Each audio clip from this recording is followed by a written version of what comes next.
Bir zaman vardı, Saddam Hüseynin adı gələndə İraq xalqı tir-tir əsərdi. Hətta bir neçə mərcəyi təqlidimizin, müctehidlərimizin qətlində onun əli var. Amma sonuna baxsaq, sonu necə oldu? Zülm və zalimin aqibəti.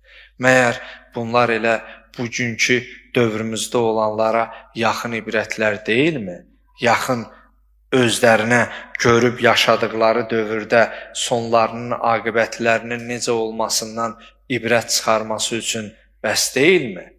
Halbuki bir zamanlar İmam Hüseyin əleyhissalamın ziyarətinə qadağa qoymuşdu Saddam Hüseyin. Hətta fotolarda var, öz silahı ilə atəş açır, odlu silah İmam Hüseyin əleyhissalamın hərəminə doğru Beynül Hərəmeyndə dayanır.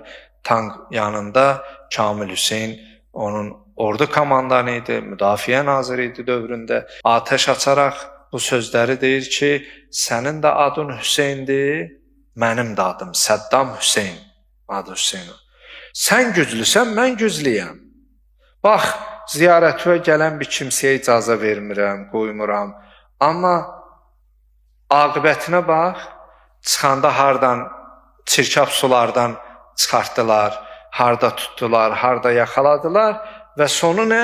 Amma yenə milyonlarca var imamın ziyarətinə axın edir. Zülm və zalimin aqibəti.